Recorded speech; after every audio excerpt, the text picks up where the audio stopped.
আজকে ভাবছিলাম সকাল থেকে যে বাসার বাইরে যাব, মানে আমার বাসার আশেপাশে যেই সুন্দর গাছপালা আছে সেগুলো একটু দেখে আসব। আসসালামু আলাইকুম। কেমন আছেন সবাই? আমরা আলহামদুলিল্লাহ ভালো আছি। এই মুহূর্তে যারা আমার ভিডিওটি দেখছেন তাদের সবাইকে জানাই অসংখ্য ধন্যবাদ। আমার বাসার চারপাশের পরিবেশটা খুব সুন্দর মাশাআল্লাহ। আলহামদুলিল্লাহ আমি যেখানেই যাই আমার বাসার আশেপাশের নিরিবিলি পরিবেশ থাকে, তারপরে দূরে একটু সমুদ্রই থাকে, যেটা কিনা আপনারা আগ্রহ নিয়ে আমার ভিডিও দেখেন। তো আজকে সকাল থেকে চেষ্টা করছিলাম যে একটু সকাল সকাল বের হব, আমার বাসার আশেপাশে আপনাদের সাথে একটু শেয়ার করব। তো তার আগে ভাবছি যে দুপুরবেলার রান্নাটা সেরে ফেলি একবারে। তো চাচ্ছি যে ঝটপট যে রান্না বসানো যায় সেভাবে চেষ্টা করি যে একবারে মাখিয়ে বসিয়ে দিব। তো এর জন্য আমি গরুর মাংস আর করলা ভাজি করব, সেই সাথে ভাত বসিয়ে দিব। তো সেটাই চেষ্টা করছি সকাল থেকে, মানে তাড়াহুড়ো করছি যেন তাড়াতাড়ি আমার কাজগুলো শেষ হয়ে যায় আর আমি একটু নিচে যাব। কারণ কাজ শেষ না করে তো আর নিচে যাওয়া যাবে না, কারণ রান্নার কাজটা আমার আগে, খাওয়াটা আগে। তো দুপুরের রান্নাটা শেষ করে ফেলছি একবারে। তো সেই সাথে আসলে যতই চেষ্টা করি, আমি যেটা বলতে যাচ্ছি যে যতই চেষ্টা করি না কেন কাজ যেন শেষই হতে চায় না, আর যতই তাড়াহুড়া করি না কেন আমার কাছে মনে হয় যেন কাজ আরো পিছিয়ে যায়। আমি জানি না আপনাদের এরকম হয় কিনা, আমার কিন্তু এরকম হয়। আমি যখন কোনো কাজ খুব তাড়াহুড়ো করে করি সেই কাজটা যেন আরো বেশি ভুল হয়, সেই কাজটা আরো বেশি দেরি হয়।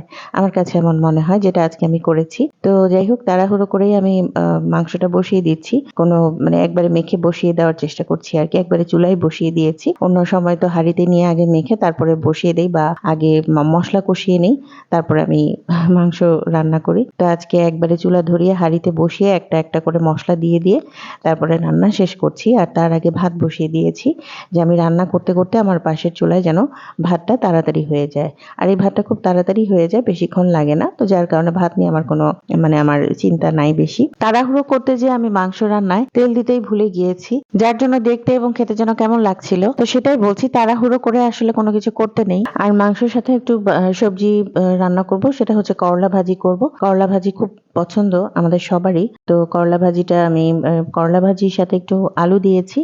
অনেকে একটু ঝোল ঝোল করে তরকারি রান্না করেন, মাছের সাথে দেন, একটু ভর্তা করেন বা ভাজি করেন, যেটাই করেন। আমার কাছে ভাজিটা বেশ মজা লাগে। আর ভর্তা আমি একবার খেয়েছি জীবনে, সেটা আমার নানুর হাতের। উনি মানে কাঁচা ভর্তা করেছিলেন, আমার কাছে সেই স্বাদ এখনো মুখে লেগে আছে। মাঝে মাঝে চিন্তা করি যে ভর্তাটা করার চেষ্টা করব, কিন্তু আসলে হয়ে ওঠে না। কারণ আমি চিন্তা করি যে ওভাবে ভর্তা করলে আমার মনে হয় না কেউ খাবে, কারণ তিতাটা তখন থাকে একটু একটু, আর তিতা মানেই তো একটু তিতা থাকবেই। খেতে মানে এটা তো আসলে শরীরের সুস্থতার জন্য, কিন্তু এটা ওভাবে আমার মনে হয় না সবাই খেতে পারবে, তো যার কারণে করা হয় না। রান্নার কাজ শেষ, দুপুরের কাজ শেষ, এখন বিকাল টাইম। যেটা ভেবেছিলাম যে সকালে বের হব, আসলে সেটা হয়ে ওঠেনি। আর আমার বাসার বাইরের ভিউটা খুব সুন্দর, আমার ওই যে বাসাটা দেখা যায়। আর সন্ধ্যা হয়ে এসেছে, তো বেশিক্ষণ থাকবো না, আর বেশিক্ষণ হাঁটাহাঁটি করতে পারিনি।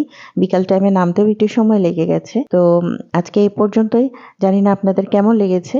ভালো লাগলে কমেন্ট করে জানাবেন। সবার সুস্থতা কামনায় আজ এখানে শেষ করছি। আল্লাহ হাফেজ।